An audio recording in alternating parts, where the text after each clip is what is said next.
Irmãos, eu quero convidá-los a abrir a palavra de Deus na epístola de Tiago.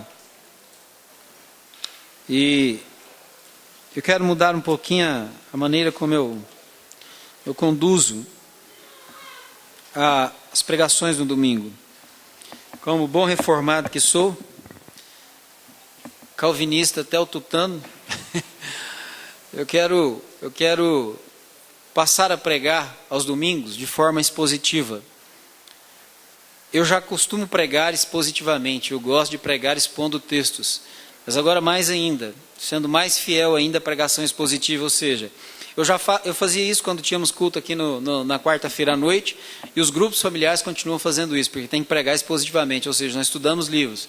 Alguns grupos ainda estão estudando as epístolas de João, e a epístola o grupo do centro já está estudando Romanos. Então, o que acontece? A nossa responsabilidade é estudar a Bíblia. E eu aqui na escola dominical estudo todos os domingos Atos dos Apóstolos. Hoje nós terminamos o capítulo 17, estudamos sobre Paulo em Atenas. E eu quero pregar expositivamente agora, a partir de hoje, e nos domingos que se seguirem, toda vez que eu ocupar esse púlpito, até terminar a epístola de Tiago. Então eu quero pregar expositivamente na epístola de Tiago. Então nós vamos começar hoje esse estudo. Eu quero ler os 4 primeiros versos da epístola de Tiago. Nós vamos ler a introdução dessa epístola hoje. Amém? E vamos meditar nesses 4 versos nessa noite. Tiago, capítulo 1, verso de número 1 a 4. Amém?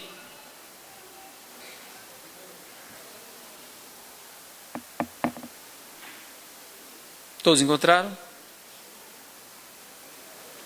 Tiago, servo de Deus e do Senhor Jesus Cristo, as 12 tribos que se encontram na dispersão, saudações.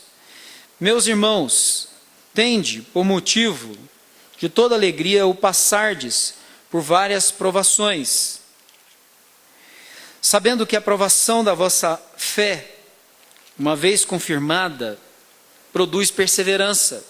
Ora, a perseverança deve ter ação completa, para que sejais perfeitos, íntegros e em nada deficientes, ou em nada faltosos, ou não faltando nada a vocês. Vamos orar ao Senhor uma vez mais nessa noite. Senhor nosso Deus e nosso eterno Pai, nós bendizemos e exaltamos ao Teu precioso e eterno nome, nessa hora, nessa noite, porque só o Senhor é Deus e em tempo algum haverá outro como o Senhor. Nós clamamos ao Senhor que nessa noite, uma vez mais, por sua graça, bondade, favor e misericórdia, seja propício à nossa vida e para a tua glória, venha falar aos nossos corações no princípio, Senhor, dessa exposição da epístola de Tiago. Pedimos ao Senhor graça, pedimos ao Senhor capacitação, pedimos ao Senhor a unção do Teu Espírito Santo sobre as nossas vidas, a fim de nós podermos compreender a Tua palavra e entender, ó Deus, a vida cristã assim como ela é a partir do estudo que faremos, Senhor, das mensagens que ouviremos. Que o Senhor venha de fato e de verdade falar ao nosso coração e nos despertar para a realidade das nossas vidas e aquilo que nós mais almejamos e precisamos para a nossa vida, para vivê-la na Tua presença segundo o projeto e o propósito do Senhor para nós. Ser propício à nossa vida, fala ao nosso coração. Nós suplicamos ao Senhor nessa noite, em nome do Senhor Jesus Cristo, em nome do Senhor Jesus. Amém? Uma coisa extremamente interessante nessa epístola, meus amados irmãos, e logo no seu princípio se faz notar, na verdade nós temos alguns Tiagos na Bíblia, mas esse Tiago, que aqui escreve essa epístola, é o meio-irmão de Jesus. Alguns dizem assim, né? Mas eu considero ele irmão de Jesus. Tiago era irmão de Jesus. Quando a gente lê o Evangelho de João, lá no capítulo número 7, vamos identificá-lo lá junto com seus irmãos, censurando Jesus de alguma maneira. Na verdade, durante o ministério terreno de Jesus, eles não creram em Jesus, não receberam Jesus como Salvador das suas vidas. Mas depois Tiago creu de todo o seu coração no seu irmão, no Senhor Jesus, como sendo Filho de Deus enviado ao mundo para salvar a sua própria vida. E o que me admira aqui, porque aqui logo no princípio da epístola temos um certo tipo de lição para nós a aprendermos, né? O relacionamento de Tiago, que era o irmão de Jesus, e que de certa forma poderia tirar proveito desse status ao escrever a sua epístola. Mas ele não tira proveito desse status de ser irmão do Salvador, de ser irmão do Redentor. Muito pelo contrário. Veja bem, ele não se utiliza do privilégio, do status que ele tem de ser irmão do Redentor, de ser irmão do Senhor Jesus. Não, mas ele se considera, e aqui há uma coisa maravilhosa, ele olha para o Senhor Jesus, embora ele tenha visto o Senhor Jesus, ele tenha crescido junto com o Senhor Jesus na sua casa, ele tenha visto a vida do Senhor Jesus, desenvolvimento, ministério do Senhor Jesus, que era seu irmão. Mas aí quando ele entendeu e ele creu em quem era Jesus, quando ele se converteu e a sua vida foi alcançada pelo Senhor Jesus, Tiago se tornou um instrumento nas mãos de Deus para pregar a palavra. Quando nós lemos Atos dos Apóstolos, no capítulo de número 15, o pastor da igreja é Tiago, porque quando nós vemos lá a decisão, a palavra final é a palavra dele. Naquele concílio que Paulo leva lá para ver o que o gentio que se convertesse ao Senhor, a maneira como ele deveria se portar, a maneira como ele deveria caminhar agora na nova fé, na fé cristã. Então isso deveria ser autorizado pelos judeus. E quem dá a palavra naquele concílio é Tiago, é esse Tiago aqui, o irmão de Jesus. Veja que ele se torna pastor e ele chega mesmo a ser chamado de apóstolo, considerado como apóstolo na palavra de Deus quando nós estudamos. Então aqui, esse homem que creu, que se tornou um instrumento de Deus, tornou pastor, considerado mesmo apóstolo, quando ele vai escrever a sua epístola, ele faz questão de se identificar como servo do Senhor Jesus. Ele faz questão, e olha que a gente vê isso muito em Paulo. Paulo fazia muita questão de dizer Paulo, servo do Senhor Jesus Cristo, chamado para ser apóstolo. Veja bem, servo de Deus e do Senhor Jesus Cristo. Olha, eu sou servo do Deus vivo, eu sou servo do meu irmão, do Senhor Jesus Cristo. Ele não enfatiza, ele não utiliza o nome do Senhor Jesus ou Jesus para tirar algum proveito, algum privilégio do seu nome, a não ser se reconhecer como servo do Senhor Jesus. De fato, a gente aprende logo na introdução. Imagina alguém que você vê dentro da sua casa, depois você está disposto a servi-lo. E nós bem sabemos que a palavra dulo significa escravo. Aquele que não tem vontade própria, mas que vive e existe para fazer a vontade daquele que é o seu Senhor. E aqui ele chama Jesus de o seu Senhor, o Senhor Jesus. Ele não está dizendo aqui como muitas vezes nós chamamos alguém de Senhor por causa da idade, ou por causa da posição social que ele ocupa na sociedade.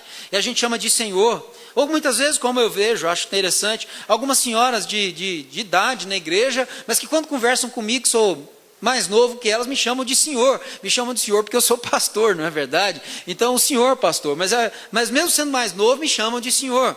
Não é esse tipo de status aqui que ele está se referindo, quando ele fala Senhor Jesus. Quando ele está dizendo Senhor Jesus aqui, ele está dizendo servo daquele que é o Senhor absoluto da sua vida, aquele que é o dono da sua vida. Então logo na introdução, ele diz para nós algo muito importante: olha, eu sou servo de Jesus, eu vivo minha vida para fazer a vontade do meu Senhor Jesus.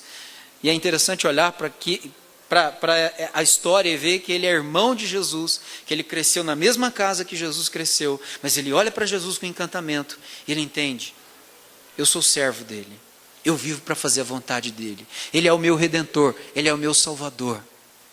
Nesses dias que nós estamos vivendo, de gente aí que tenta ser amiguinho de Jesus, né? De falar de Jesus, o cara, aquele negócio todo, essa linguagem chula, que hoje diz, não, isso é para demonstrar intimidade, é porque eu tenho intimidade com o Senhor Jesus. Olha, nenhum desses jovens, ou desses adolescentes, ou dessas pessoas que tentam transtornar e transformar essa intimidade com Jesus hoje, se comparam à vida de Tiago, que cresceu na mesma casa que ele, que viveu junto com ele, que tinha muito mais, vamos dizer assim, intimidade com ele, era seu irmão. Mas o seu irmão, ao escrever a sua epístola, não chama o cara que eu cresci com ele, o chegado que eu vivi com ele. A intimidade dele é a seguinte: servo do Senhor Jesus Cristo. A intimidade que ele tinha com Jesus, agora já ressurreto, assunto aos céus, era escrevendo, dizendo: ele é o Senhor da minha vida, eu sou servo dele. É desse tipo de intimidade que ele diz que desfruta com o Senhor. Nessa intimidadezinha barata que as pessoas dizem que tem por aí hoje, não. Chamando Jesus de umas qualificações que não vale nem a pena mencionar. Não. Ele é o Senhor. Ele é o dono da sua vida. Ele é o dono da minha vida. Ele é o dono da nossa vida. Nós somos seus servos. Aqueles que estão dispostos a trabalhar para a sua glória. Outro dia estive pregando aqui em Romanos, no capítulo 6. E lá, o que Deus quis nos transformar foi exatamente nisso. Em seus servos. Em servos de Deus. E aqueles que não têm mais a sua vontade definida pelos seus desígnios, pelos seus desejos, pelos seus planos, pelos seus projetos. Mas têm sua vontade definida, acima de tudo, pela vontade de Deus. Os projetos da sua vida são os projetos de Deus. Os desígnios para a sua vida são os desígnios de Deus. É esses que são verdadeiros servos de Jesus. Não são aqueles que ocupam posição eclesiástica, que são pastores, que são presbíteros, que são diáconos, são obreiros, são alguma coisa. Não é esse tipo de coisa que nos dá crédito para que nós digamos somos servos de Jesus. São aqueles que vivem uma vida de submissão ao Senhor para fazer a sua vontade. Tiago tinha a posição, Tiago tinha o status, Tiago era um líder. Mas ele não usou dessa nomenclatura, não se usou desse expediente. Ele preferiu dizer, servo do Senhor Jesus Cristo. Vivo para fazer a sua vontade. Vivo para fazer aquilo que Ele me chamou para fazer. Sou instrumento nas mãos dEle, sou servo dEle. E aí Tiago passa a dizer, e ele identifica as pessoas para quem ele escreve. As 12 tribos que se encontram na dispersão, saudações. O que se entende que a epístola de Tiago foi escrita 10 ou 15 anos depois, né, da ressurreição de Jesus. Então, naquele momento, os judeus, a dispersão aqui são os judeus que haviam crido no Senhor Jesus, mas que não habitavam em Jerusalém, estavam dispersos por vários pontos do Império Romano. Então ele escreve para esses irmãos que se encontram na dispersão. Esses irmãos que estão dispersos, que são de origem judaica, mas que creram no Senhor Jesus, e ele escreve para eles, para mostrar para eles algumas coisas importantes da fé cristã. E a principal coisa que nós podemos destacar aqui na epístola de Tiago, e Tiago é alguém que escreve, Tiago não é alguém que se demora muito para explicar um ponto. Ele não é aquele que esmiuça muito um ponto teológico, mas ele está muito mais preocupado na sua epístola com a prática. Ele escreve para pessoas que ele entende que, teoricamente, eles já conhecem a doutrina.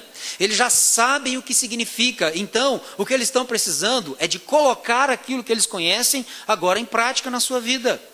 Isso se parece muito com a igreja que nós estamos vivendo nesses dias. O nosso problema não é falta de informação. O nosso problema não é falta de entendimento, de conhecimento, de boa palavra, de boa pregação. O problema é como nós reagimos àquilo que nós conhecemos.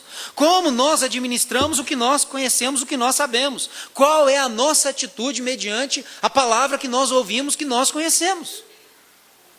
Entendem isso? O problema, então, das nossas vidas como igreja hoje, não é tanto o que nós sabemos, porque eu entendo que nós temos recebido boa informação, nós temos recebido boa palavra nesses dias, não só aqui na igreja eu creio que isso tem acontecido, mas se você for buscar na internet, eu faço isso muitas vezes, para ouvir alguns pregadores diletos, que eu particularmente gosto de ouvi-los, até mesmo alguns que já morreram, mas eu gosto de ouvir as suas palavras, as suas mensagens pregadas, que para mim eles morreram, estão com o Senhor, mas a palavra que eles pregaram continua viva, porque a palavra de Deus continua falando. Então eu ouço muitas vezes esses sermões, gosto de ouvi-los, gosto de aprender com a experiência, com a vida deles, com a mensagem que eles pregaram.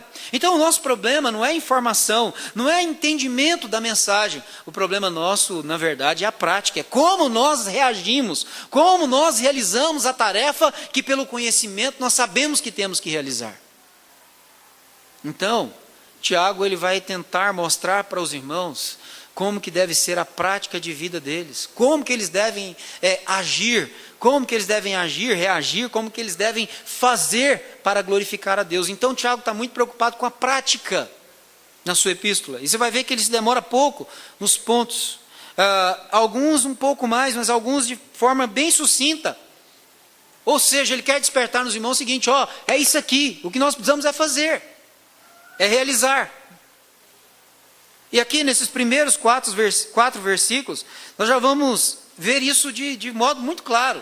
Porque ele diz assim, olha, meus irmãos, se identifica como irmãos, e diz assim, tende por motivo de toda alegria o passardes por várias provações. Sinceramente, era preciso de Tiago dizer isso? Por que não era preciso ele dizer? Bom, se nós conhecemos o Evangelho, nós sabemos que é inevitável que venham provações, é inevitável que venha adversidades. Nós temos uma frase célebre que a gente diz, que é a frase do Senhor Jesus: no mundo tereis aflições. Então o Senhor Jesus nos garante que no mundo nós teríamos provações. No mundo nós passaríamos por adversidades. No mundo nós enfrentaríamos circunstâncias muito adversas para a nossa vida, para a nossa fé, inclusive. Então, esse mundo, na verdade, nós bem sabemos disso, esse mundo é um mundo de dores. É um mundo de mazelas sociais, é um mundo de injustiça social, é um mundo de corrupção, é um mundo de fraudes, é um mundo de violência, é um mundo de drogas, é um mundo de uma série de coisas ruins sociais que todos os dias assolam essa sociedade que nós vivemos no meio dela. Recebemos notícias horríveis na nossa existência, e às vezes notícias ruins que alcançam mesmo a vida daqueles que amam e temem ao Senhor. Porque nós não somos diferentes. A nossa diferença é que nós pertencemos ao Senhor e que a nossa vida está nas mãos do Senhor. Mas somos crentes, mas também adoecemos. Hoje, o que se prega por aí, né, especialmente na televisão, é que o homem ele é quase que indestrutível. Que o problema dele é só ele dar algum dinheiro por um lenço ungido e ele vai lá e vai ficar curado. O que se prega é a cura. O que se prega é que nós não temos problema. Mas cá para nós, crente não adoece, crente não tem enfermidade, crente não tem problema, crente não tem adversidade, crente não tem crise financeira, mesmo sendo dizimista e ofertante fiel, não passa por dificuldade financeira.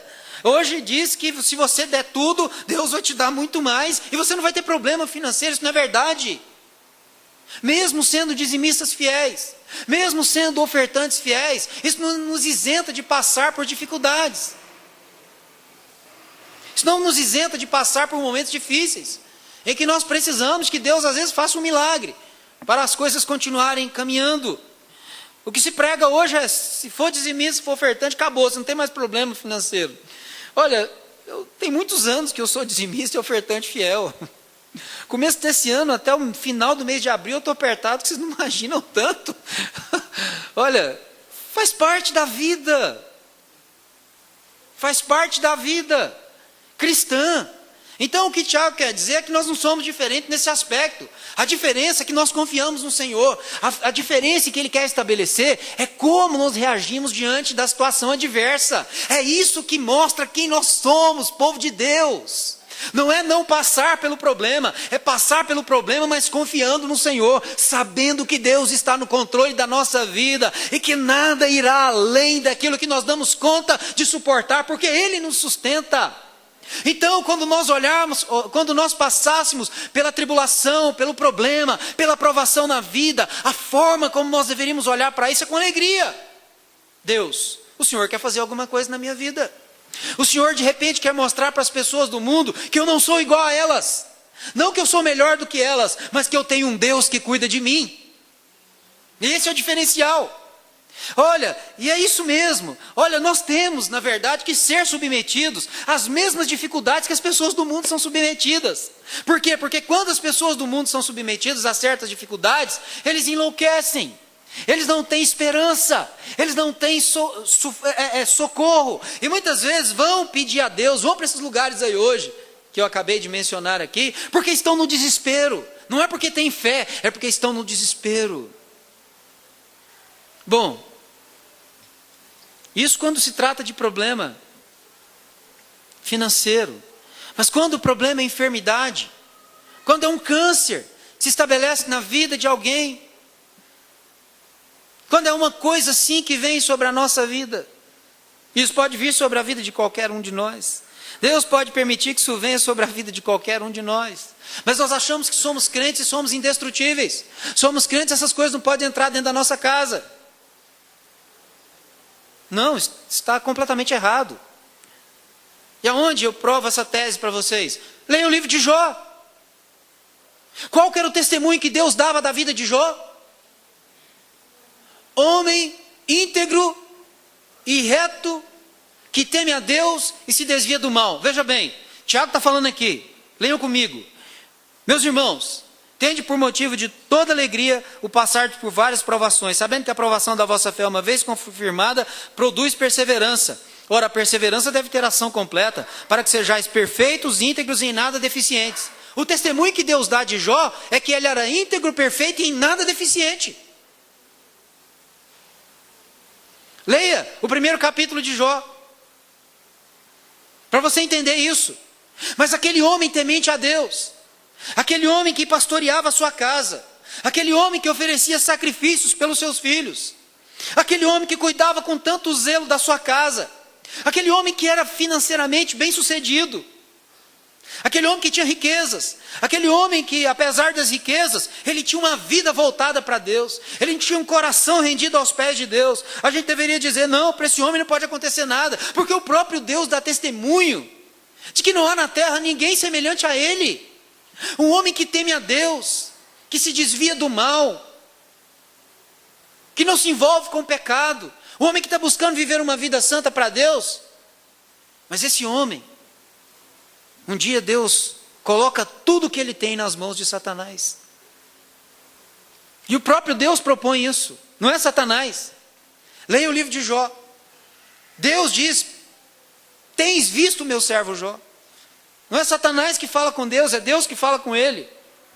Tens visto o meu servo Jó? E Deus dá o testemunho dele. E a única coisa que, muito obrigado, que Satanás argumenta, mas é claro, o Senhor deu tudo para ele, tudo aquilo que o homem quer, ele tem. É por isso que ele te teme. Aí Deus, tranquilo, o que ele tem está nas suas mãos. Vai lá e toma tudo dele, mas poupa-lhe a vida. Irmãos, presta atenção, ele é crente, ele é reto, ele é temente a Deus, mas no mesmo dia, ele perde todos os seus bens, todo o seu gado, e ele perde 10 filhos. Nós suportaríamos perder um? Ele é crente, ele é temente a Deus, ele ama a Deus, Deus dá testemunho dele, ele perde 10 filhos num dia. Imagina o que é você se ir para o cemitério, mesmo quando é alguém que você nem conhece, já é uma coisa horrível, porque é a morte. Imagina você ter que ir para o cemitério para enterrar 10 filhos num dia só. Imagina esse homem tendo que entender que o seu grande prazer está em Deus, a despeito dos acontecimentos da sua vida. E entender que o próprio Deus está no controle da sua vida quando essas coisas estão acontecendo. Mas é o que ele faz. Eu saí nu do ventre da minha mãe. Nu eu voltarei para lá. O Senhor deu. O Senhor tirou. Primeiro ele fala sobre os bens. Eu saí nu, eu não tinha nada. Deus me deu tudo. E agora Deus tirou. Eu tinha os filhos, Deus os levou.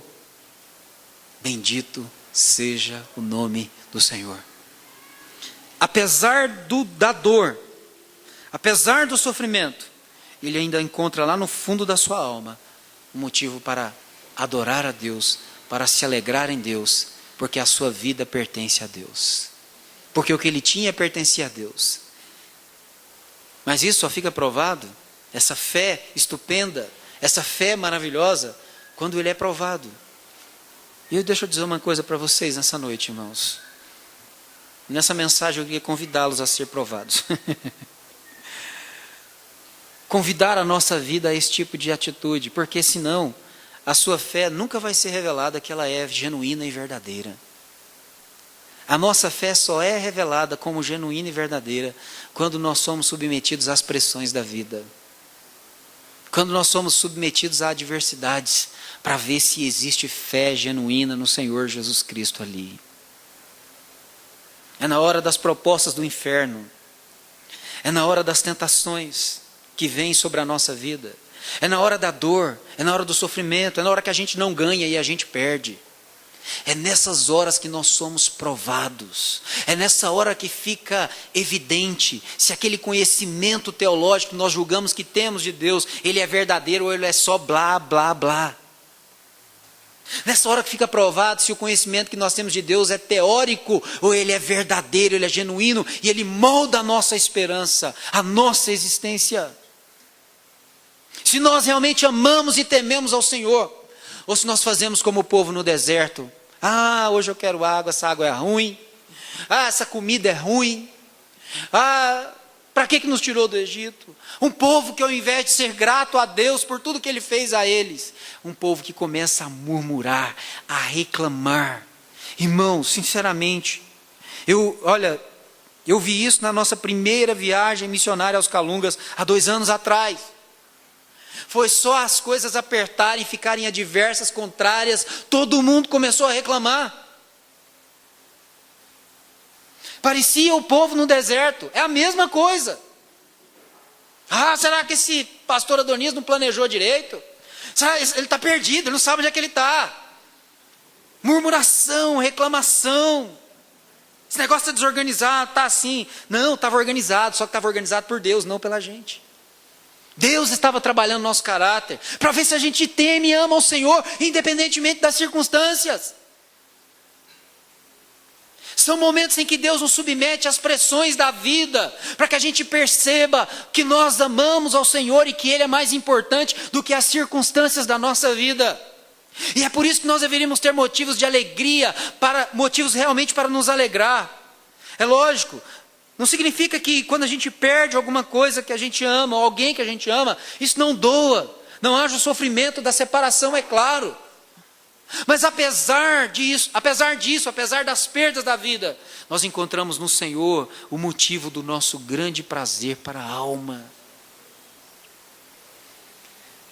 Eu fico pensando mais uma vez na vida de Jó, que além de perder tudo e perder os filhos, depois ele perde a própria saúde. Ele é uma ferida ambulante, ele é uma enfermidade, ele não tem uma enfermidade, Jó é uma enfermidade. Mas ainda assim, a mulher dele chega para ele e diz assim: olha, não acredito num negócio desse, não é possível. Você ainda conserva essa sua integridade, mesmo Deus te submetendo a tudo isso. Jó, deixa de ser bobo, amaldiçoa esse seu Deus e morre. Isso é a esposa, a companheira. Essa é aquele típico filme, dormindo com o inimigo, né? Meu Deus do céu, a mulher chega e diz para ele isso: amaldiçoa esse seu Deus e morre. E ele tem que virar para ela e dizer: você fala como uma louca, você não sabe de quem que você está falando, não. Você está falando do Deus vivo, do Deus que não é Deus por causa das circunstâncias da minha vida, do Deus que me ama, não é só quando as coisas vão bem na minha vida, do Deus que me ama mesmo quando há tempestades e dificuldades e momentos ruins na vida. É desse Deus que você está falando. Você fala como qualquer louca. Não, não, não. O Senhor é digno de toda glória. Ao Senhor todo louvor. Lógico, no meio da dor, do sofrimento, Jó faz vários questionamentos para Deus, várias perguntas para Deus. E Deus não responde nenhuma delas. E quando Deus fala com ele, só fala da sua grandeza. E depois que Deus fala da sua grandeza para ele, ele se encanta. E é onde ele chega no final e diz: Senhor, eu hoje sei que o Senhor pode todas as coisas. Mesmo me submeter a tudo que eu passei, o Senhor pode fazer isso. Nada do que o Senhor quer fazer é frustrado. E eu te conhecia de uma maneira, e eu procurei servir a Deus da maneira que eu te conhecia. Mas agora eu te louvo por tudo que eu passei, porque agora os meus olhos te veem. Ou seja, a pressão, a moenda pela qual Jó passou, fez sair do outro lado um homem que tinha uma visão clara de quem era Deus. Às vezes passar por uma provação na vida, às vezes passar por uma tribulação na vida, por uma adversidade na vida, é sinônimo de que quando as coisas melhorarem, quando elas passarem, você vai entender melhor quem é Deus. Ou seja, você vai conhecer melhor Deus. Você vai conhecer Deus não somente na teoria, mas você vai saber quem é Deus, acima de tudo, de forma muito prática na sua vida. Esse é o modo de se conhecer a Deus. E é por isso que Tiago diz: tenham motivo de toda alegria, o passar por várias provações. E o que se espera na provação, veja bem, sabendo que a provação da vossa fé, uma vez confirmada, produz o quê? Perseverança. Hipomoné, no grego. aquela confiança triunfante de que em Jesus nós somos muito mais do que vencedores sobre todas as coisas. É a pessoa que olha para o que Paulo diz lá em Romanos, no capítulo de número 8, a partir do verso 31, e ele diz assim: o que é que vai me separar do amor de Deus? Será a tribulação? Será a angústia? Será a fome? Será a nudez? Será qualquer tipo de adversidade, de contrariedade na vida? É isso que vai me afastar do grande amor de Deus? Não, eu estou bem certo de que nada, absolutamente nada, pode nos separar do grande amor de Deus que está em Cristo Jesus, nosso Senhor. É alguém que... E olha bem, Paulo quando diz isso, qual é o exemplo da vida dele? Quantos açoites, quantas prisões, apedrejamento, naufrágios, tudo aquilo pelo qual ele passou na vida, que lá escrevendo aos Coríntios no capítulo 4, ele diz assim: a nossa leve e momentânea tribulação tem para nós eterno peso de glória. Veja bem, o crente é alguém que deveria olhar para as suas provações, para as suas tribulações, para as adversidades e não ficar reclamando e murmurando e reclamando como se Deus tivesse a obrigação de prover só o bem na vida dele e junto com o bem não pudesse trazer adversidade. Mas o crente deveria ser alguém que olha para os momentos difíceis da vida e olha para eles com desdém, dizendo assim: olha, tudo isso pelo qual eu estou passando, todas essas dificuldades, todos esses problemas, essas tribulações, não são nada comparado à glória que há de se revelar por meio do Senhor Jesus Cristo para a nossa vida. Não se comparam. E o crente deveria olhar com galhardia para a tribulação, para o momento adverso, para o momento em que parece que as portas estão fechadas, no momento em que parece que as perdas serão irreparáveis, mas ele deve continuar olhando para o Senhor, sabendo que Deus é um Deus que cuida da nossa vida. Eu gosto especialmente de olhar para o Salmo 88. Quando você olha para o Salmo 88, você encontra a vida de um homem que temia a Deus, um homem que servia a Deus, um homem que era fiel a Deus, um homem que tinha um profundo amor por Deus, um homem que diz que antemanhã eu já faço ouvir a minha oração diante da sua presença, um homem que orava a Deus de madrugada, um homem que fazia a sua voz ser ouvida diante de Deus durante o dia, um homem que piedoso, um homem que orava, um homem que tinha prazer na palavra de Deus, na lei de Deus, um homem que servia a Deus com integridade, mas um homem que, ao terminar o salmo, o sofrimento parece que nunca terminou na vida dele, mas nem por isso o sofrimento moldou a sua vida. Por quê? Porque apesar do salmo não dizer se a situação dele mudou, porque ele diz assim: olha, desde a minha mocidade eu sou afligido pelas suas setas, desde a minha mocidade eu venho padecendo, desde a minha mocidade eu venho sofrendo angústias, tribulações, adversidades, mas eu confio no Senhor. A minha vida está diante da presença do Senhor. Ele sempre mostra que apesar do contexto e às vezes que ele queixa-se diante de Deus, ele continua confiando em Deus. Olha, eu conheço algumas pessoas, uma em especial, essa irmã, parece que a vida dela é sofrimento, parece que a vida dela é dor. Já teve que enterrar uma filha vitimada pela AIDS. Tem uma outra filha doente, que tem o mesmo vírus. Alguns irmãos aqui sabem de que eu estou falando. E é impressionante ver a vida daquela irmã, sempre na igreja, aleluia, Jesus. Glória a Deus, o Senhor é bom. É impressionante. Eu conheço a vida dela, porque eu conheço a vida dela desde a minha adolescência. Alguém que sofre, que o marido abandonou, que as filhas se perderam na vida e teve que enterrar uma filha vitimada pela AIDS, tem um neto com AIDS. E parece que o sofrimento na vida dessa irmã nunca acaba. Mas isso não molda a vida dela. Eu conheço a vida dela. Como eu disse, alguns irmãos que conhecem. Porque ela continua amando o Senhor. Ela continua na presença do Senhor. Ela continua servindo ao Senhor. Ou seja, o sofrimento não deu a palavra final na vida dela. Muito pelo contrário. Ela tem conseguido, apesar das desventuras na vida, encontrar o prazer da sua vida no Senhor Jesus Cristo. Perseverando. Hoje nós temos pessoas que não pregam isso.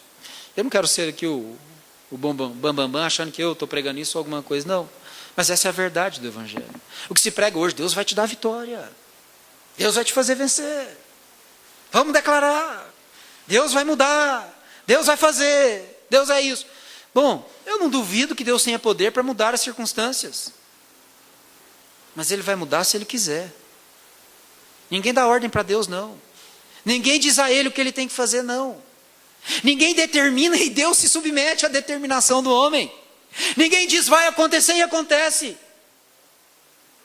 Ninguém estabelece alguma coisa e isso acontece. Não. Porque quem está no controle e tem todo o poder é o Deus de toda a glória, é o Senhor Jesus Cristo. Ele sim, se Ele determinar, acontece. Mas se Ele não determinar, também não acontece, não. Pode orar o tanto que for, pode clamar o tanto que for, pode se ajoelhar, pode chorar, pode jejuar, pode fazer o que for. Irmão, você não acha que Paulo deveria ser ouvido diante de Deus? Um homem íntegro, reto, também que temia a Deus, se desviava do mal, pregava o evangelho, sofreu pedrada, açoite, naufrágio, prisões.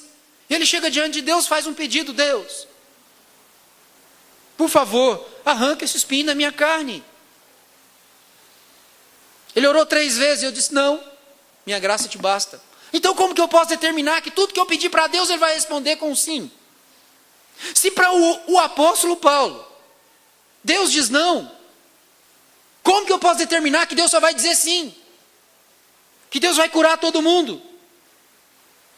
Que Deus vai responder positivamente todas as minhas orações, vai fazer tudo que eu pedir para Ele, tudo que eu quiser? Essa não é a forma de conhecer a Deus. Esse não é o Deus da palavra. Esse não é o Deus da Bíblia. O Deus da Bíblia tem poder para curar. Ele curou. E Ele cura. Ele continua fazendo isso, mas Ele faz isso para a sua glória, não para a exaltação de homem nenhum. Quando Ele quer fazer, é para a sua glória, é porque Ele quer. Não é porque nós queremos, não é por causa da nossa piedade, não é por causa que nós buscamos a Deus, porque nós servimos a Deus. Ele faz porque Ele tem propósito de fazer. Ele faz porque Ele quer glorificar o seu nome de alguma maneira. E nós aqui, o que cabe a nós é entender o trabalho de Deus. Mas o mesmo Deus que pode curar, Ele pode abater. Ele pode fazer cessar. Ele está no controle. O que nós então somos chamados, segundo Tiago aqui, é diante das adversidades da vida, a perseverar, a continuar confiando em Deus. Hoje as coisas estão indo bem, continue confiando a Deus. Mas se amanhã o mar se revoltar, como a música que nós cantamos, se o mar me submergir a tua mão, me traz à tona para respirar. Muitas vezes Deus faz isso, mas não nos arranca do mar logo de imediato. Deixa a gente ter que vir à tona para respirar várias vezes, não é verdade? Às vezes Deus tem que estar lá, se Ele não trouxer à tona para respirar, a gente morre. Mas Ele deixa a gente fazer uma apneia mais algum tempo, aí depois Ele traz à tona para respirar, aí depois é a apneia mais um tempo, depois traz à tona para respirar. Não é verdade a nossa vida assim? Essa é a vida com Deus. Mas não desiste. Continua confiando em Deus. Persevera. Tenha certeza de que a sua vida está na mão do Senhor. Então Tiago está dizendo, olha, para que a provação da vossa fé, o que está sendo provado, então, é a confiança que nós dizemos que temos no Senhor. É a confiança que nós dizemos que nós nutrimos por aquele que chamamos de Senhor da nossa vida. A confiança que nós dizemos que nós temos no Deus Todo-Poderoso. É isso que está sendo provado para ver se a gente de fato confia nele. Se a nossa esperança está realmente firmada nele, colocada nele, a despeito das circunstâncias da nossa vida. Entendem? É isso que Tiago está dizendo. Para que, sabendo que a aprovação da vossa fé, uma vez confirmada, produz para vocês o quê? Perseverança. Vocês aprendem a perseverar. Vocês aumentam a confiança, ou aumentam de certa forma a fé mesmo. Passam a confiar mais em Deus. Passam a ter uma convicção. E veja bem, uma convicção maior. A esperança deve ter uma ação completa. Veja as coisas que essa perseverança, ou esse perseverar, deve produzir na nossa vida. A primeira coisa que Tiago diz, olha, ora, a perseverança deve ter ação completa, para que sejais, primeira coisa, perfeito. Irmãos, aí a gente fala, não, perfeito ninguém é fato. Mas o alvo nosso, como crentes, tem que ser a perfeição. Tem que ser uma vida realmente voltada para Deus, uma vida de devoção a Deus, uma vida que as pessoas olhem e identifiquem acima de tudo em nós a vida do Senhor Jesus. Veja bem, os discípulos do Senhor Jesus, quando eles começaram a falar, os homens pegaram e disseram assim, pelo jeito deles falarem, eles identificaram o quê? Não é que eles eram pregadores, não é que eles eram pessoas que falavam bem. O que eles identificaram? Pela maneira deles falarem, que eles haviam estado com Jesus. Será que pela maneira de nós falarmos, a maneira de nós nos conduzirmos na vida, as pessoas olham para nós e percebem que nós estivemos com Jesus? Ou seja, a perfeição para mim é se parecer com Jesus. Ser perfeito é se parecer com Jesus, porque Ele é perfeito. E quanto mais eu me pareço com Ele, mais eu me aproximo dessa perfeição. Então, agora para eu me parecer com Jesus, para eu ser perfeito, eu tenho que perseverar. Eu tenho que confiar em Deus em toda e qualquer circunstância. Veja a vida do Senhor Jesus, foi uma vida de adversidades. Se eu falei de Paulo aqui, que dizer da vida do Senhor Jesus, que foi uma vida de labuta, que foi uma vida de muita tribulação, de muita dificuldade. E por quê? Eu vou dizer o porquê para vocês, de uma certa maneira. Tentar explicar isso nessa noite. Irmãos, em todo o propósito de Deus, em todos os planos de Deus, em toda a ação de Deus, Deus sempre submete o homem a testes. Sempre, sempre, sempre. O primeiro homem que Deus submeteu a teste na Bíblia foi quem? Foi Adão. Deus criou tudo perfeito, maravilhoso. Ele estava naquele jardim esplendoroso. E Deus disse para ele, olha, você pode comer à vontade de tudo. Eu quero que você cuide e cultive isso aqui. Mas está vendo aquela árvore ali? A árvore do conhecimento do bem e do mal? Não coma dessa árvore. É o teste. É o teste. Não coma dessa árvore. Se você comer, no dia em que dela comerdes, você vai morrer. Era o teste. Se Adão passa no teste, cresceria na relação com Deus, experimentaria muito mais de Deus. O que ele faz? Ele peca. Ele não passa no teste. E aí, Deus começa a história. Aí começa-se uma história de redenção, do plano redentor de Deus. E quantas vezes o povo de Deus na história submetido a testes não passa nos testes? Na verdade, o único que passou com 10 e com louvor foi o Senhor Jesus. Ele passou em todo o tipo de teste a que ele foi submetido. Ele não pecou. Ele não pecou. Ele não pecou. Glória a Deus. Porque ele não pecou. Porque nele nós temos a libertação. Nele nós temos a salvação. Nele nós temos a redenção. Ele não pecou. Ele passou no teste. Glória a Deus. Mas veja bem, agora que nós o conhecemos, agora que nós o amamos, veja a vida dos discípulos, veja a vida dos apóstolos, uma vida todos os dias submetida a teste. Paulo, pelo fato de ser apóstolo, quando ele escreve lá no capítulo 4, fala, parece que Deus nos colocou como espetáculo do mundo. Para nos submeter a vários tipos de provações, a vários tipos de testes, a vários tipos de aflições, e parece que isso Deus fez com a nossa vida, como se a vida fosse um palco e nós fôssemos os artistas nesse palco para nós sofrermos diante do mundo. E parece que Deus nos colocou e nós somos considerados pelos homens como escória do mundo. Hoje, os pregadores são considerados grandes homens de Deus. Eles exigem uma oferta gorda para pregar nos lugares. Eles exigem acomodação de hotel de primeira linha. Eles exigem um punhado de coisa para pregar a palavra de Deus.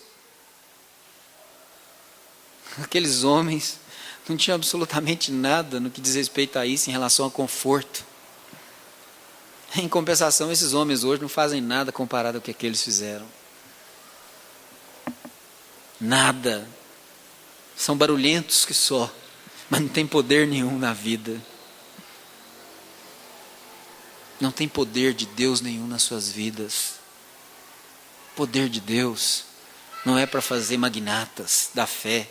Poder de Deus não é para fazer homens poderosos. Poder de Deus é para glorificar o nome do Senhor Jesus Cristo. A nossa vida aprovada na fé é para a glória do Senhor Jesus Cristo. A nossa perseverança e a nossa retidão, a nossa perfeição é para que Cristo seja visto em nós. Não é para que nós sejamos glorificados, não é para que nós sejamos distinguidos e as pessoas olhem para nós, olha o crente exemplo ali. Não, é para que as pessoas olhem para nós e digam, olha Jesus ali. Olha o Senhor ali. Veja Cristo ali. Para que os homens identifiquem o Senhor da vida, o Senhor da glória na nossa própria vida, no nosso viver. Então, perfeitos e íntegros. Irmãos, quando ele fala de integridade aqui, eu acho interessante, muito interessante pensar em integridade, porque a integridade é, acima de tudo, aquilo que a gente apresenta não diante dos homens. Isso é retidão. Mas o que a gente apresenta diante de Deus. Davi disse assim, portas adentro, dentro da minha casa, eu serei reto para com o Senhor. Ou seja, onde ninguém vê, onde ninguém me enxerga, onde ninguém sabe onde eu coloco os meus olhos, onde eu não sei como, onde ninguém sabe como são os desejos do meu coração,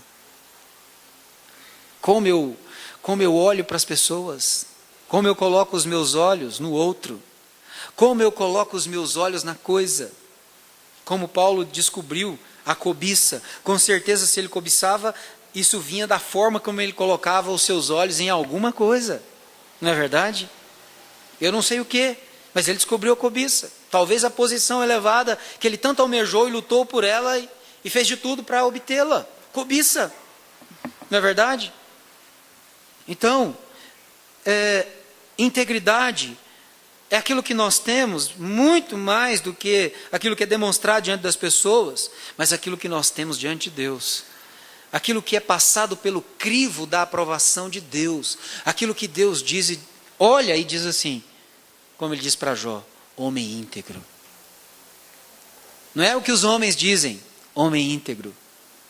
Porque vocês podem se enganar com essa questão da integridade, olhando para uma pessoa e ela desenhando um quadro para você imaginar, ali está um homem íntegro. Um homem íntegro de verdade é aquele que Deus olha para ele e diz assim, homem íntegro. Deus disse isso de Jó, homem íntegro. Homem íntegro. Homem reto, homem que se desvia do mal, homem que teme a Deus, homem que ama a Deus. Deus sabe quem o ama de verdade. Deus sabe que no meio dessa congregação, quem tem anelo por Ele, quem deseja a sua glória, quem deseja conhecê-lo, quem deseja ter uma vida reta diante dEle, quem deseja rejeitar o pecado na vida por causa dEle. Deus sabe, no meio dessa congregação aqui, onde está o nosso coração, onde estão os nossos olhos, onde está a nossa vida. Se nós realmente queremos ter diante dele o testemunho dele a nosso respeito de que este é meu servo, homem íntegro, esta é minha serva, mulher íntegra. Entende isso? Não é para estabelecer um teatro para que as pessoas pensem o que eu sou, mas é para que Deus olhe para mim e diga, eu te considero um homem íntegro. Meu Deus, esse tem que ser o alvo da nossa vida. Tem coisa melhor do que o Deus da glória olhar para você, ou mesmo quando o diabo vem diante da presença dele, ele dizer para ele, está ali, meu servo fulano, meu servo beltrano, meu servo ciclano, homem íntegro, minha serva, mulher íntegra. Tem coisa melhor do que o próprio Deus dizer isso a seu respeito. Não tem coisa melhor, não tem coisa maior nessa vida. O problema é que as pessoas se satisfazem com migalhas. Ficam se satisfazendo com alguns testemunhos que as pessoas dão a respeito dela. Eu estou pouco ligando para isso. O que eu já ouvi na minha vida de elogio por eu pregar, por eu ensinar, por eu ser pastor. Quantos elogios? De que adianta? Se Deus não olhar para mim e me considerar aquilo.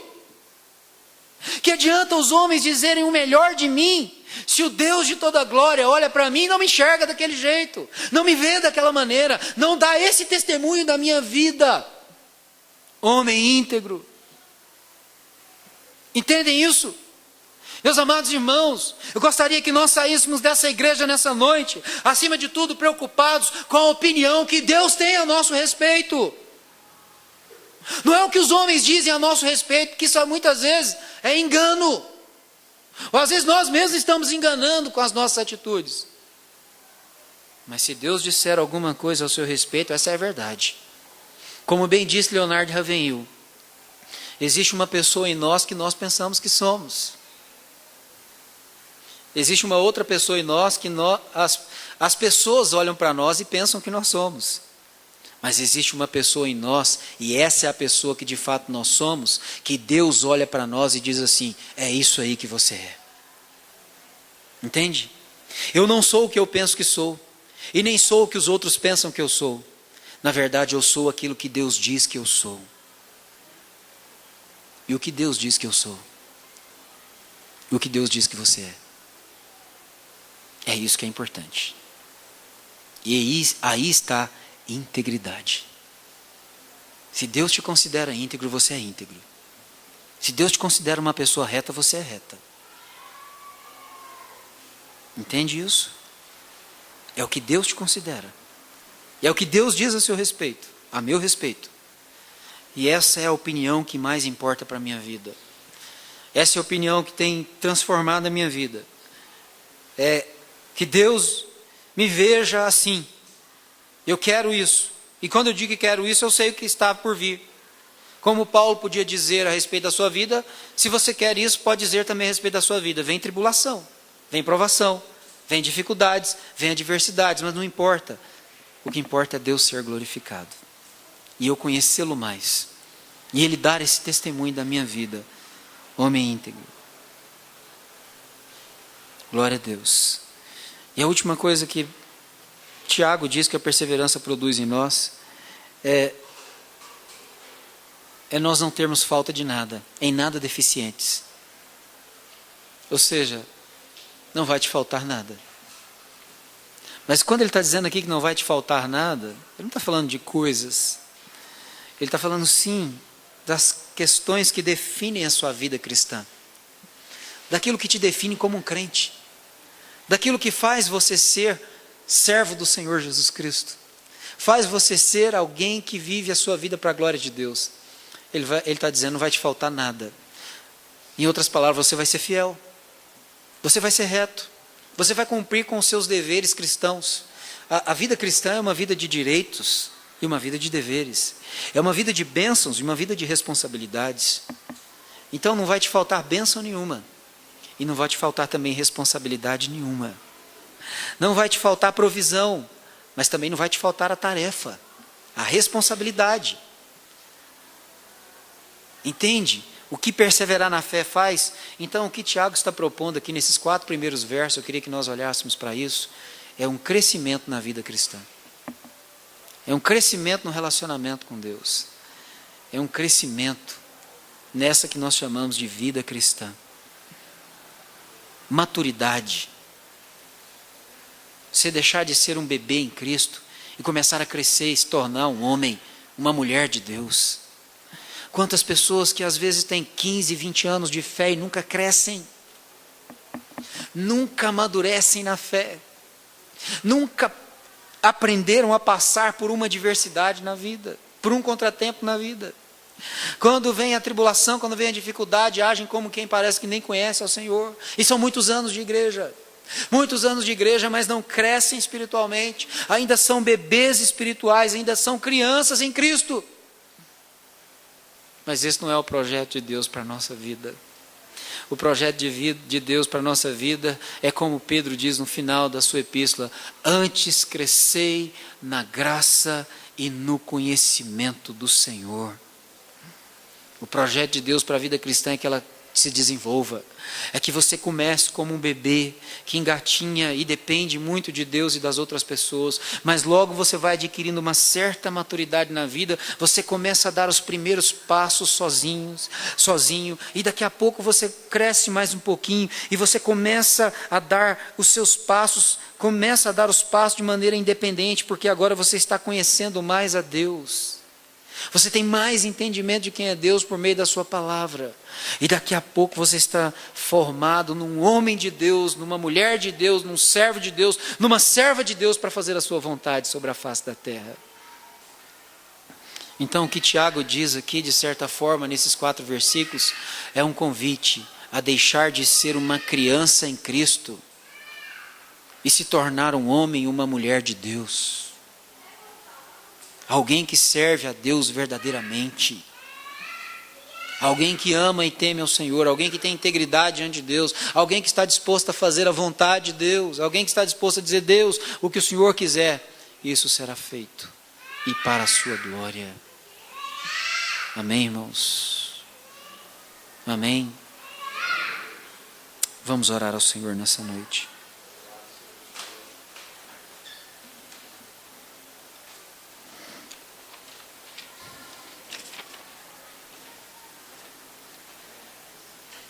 Senhor, nós te adoramos e bendizemos ao teu precioso e eterno nome nessa noite.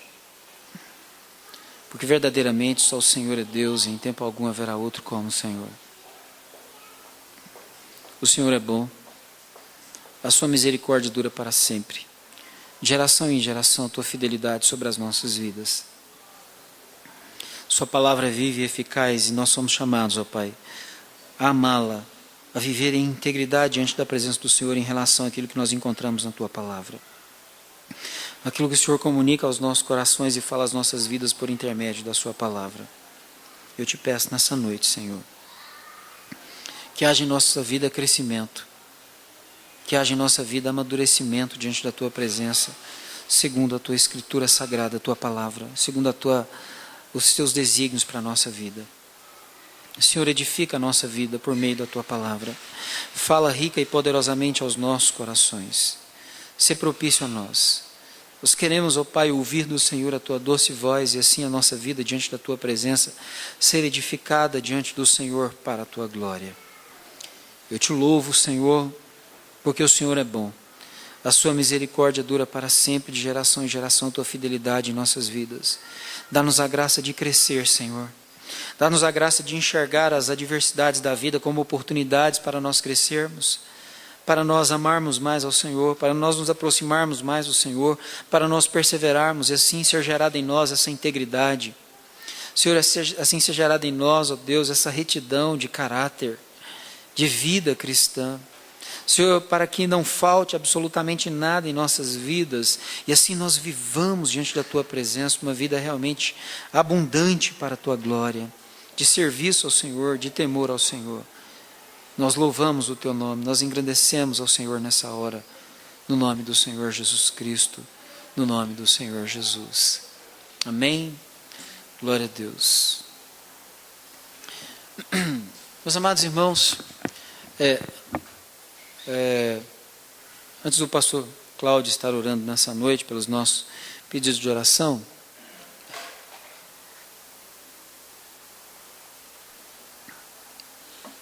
temos um caso aqui, precisamos resolver junto com a congregação. Como é que é o nome mesmo? Esqueci. Alex. O Alex, ele trabalha no mercado lá do lado de casa, não atende mais, nós nos conhecemos ali em algumas conversas, né? E ele veio aqui na nossa conferência missionária o ano passado. E a gente já dialoguei com ele algumas vezes lá no mercado. Algumas coisas com relação à igreja, com relação à fé no Senhor Jesus. Nós conversamos lá. E ele disse para mim que ele queria vir congregar aqui na igreja. Eu falei para ele, como princípio batista, para ele conseguir lá na igreja, que ele era membro, uma carta que o recomendasse para cá, né? Aí o que acontece? Ele não conseguiu essa carta, porque a pessoa que pastoreia lá, né, não quis dar a carta de jeito nenhum, porque não queria que ele saísse de lá, não é? Ele falou assim, não, mas eu quero sair, eu quero... E a pessoa disse, não, eu não dou a carta.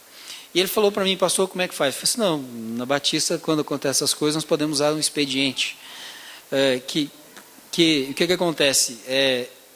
Eu conheço, né? Nós o conhecemos, ele quer congregar aqui, quer estar junto conosco aqui, viver a vida cristã junto conosco, mas está sendo impedido porque a pessoa lá não quis dar a ele a carta de de apresentação dele para se tornar membro. O irmão Neucimar está falando assim, porque sabe que não dá de jeito nenhum, né? Alguns lugares são assim. Eu falei assim, mas não vai impedir de você ser membro da nossa igreja, especialmente conhecendo. Então eu queria, o Alex fica de pé só para os irmãos te conhecerem. E ele quer então se tornar membro da nossa igreja, isso não é nenhum problema, especialmente com a aprovação da igreja, amém? Os irmãos estão de acordo que ele seja recebido como membro da nossa igreja, para caminhar junto conosco, amém? Então o caso é esse, Alex, esteja à vontade. Nós temos a minha amada aqui também, né? Não trouxe carta também não, mas já a conhecemos e tem já caminhado conosco aqui, mas eu quero oficializar as coisas. Stephanie, fica de pé, por favor. Stephanie, essa menina abençoada, nova ainda, mas com coração no Senhor, com desejo de servir ao Senhor, de fazer a vontade do Senhor, e também quer caminhar conosco aqui. Amém? Os irmãos estão de acordo, alguns já até conhecem, já convivem no nosso meio aí, estão de acordo que ela também seja recebida aqui na nossa igreja, amém? Como membro da nossa igreja, olha, amém? Então vocês estão agora, são recebidos como membros da nossa igreja e tem, como eu disse, aqui até na mensagem, os mesmos direitos e os mesmos deveres, né? As mesmas responsabilidades para servirem ao Senhor e para desenvolver seus dons e talentos aí no meio da nossa igreja para a glória do Senhor. Amém?